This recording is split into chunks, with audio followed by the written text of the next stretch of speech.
જેતપુરમાં ગેરકાયદેસર ખનિજ પ્રવૃત્તિઓ સામે એસઓજીએ મોટી કાર્યવાહી હાથ ધરી છે, જેમાં ભાદર નદીના પટમાં ચાલી રહેલા ગેરકાયદે રેતી ખનન પર દરોડો પાડી અંદાજે 34 લાખ રૂપિયાનો મુદ્દામાલ જપ્ત કરવામાં આવ્યો છે।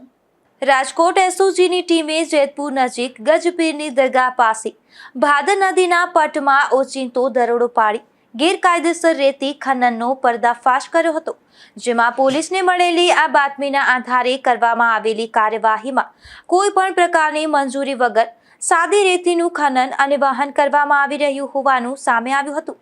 આ દરોડા દરમિયાન સ્થળ પરથી અંદાજે 30 લાખનું એક્સકેવેટર મશીન, ₹3 લાખનું ટ્રેક્ટર અને અંદાજે 200 ટન સાદી રેતી મળી કુલ ₹34 લાખનો મુદ્દામાલ જપ્ત કરવામાં આવ્યો હતો।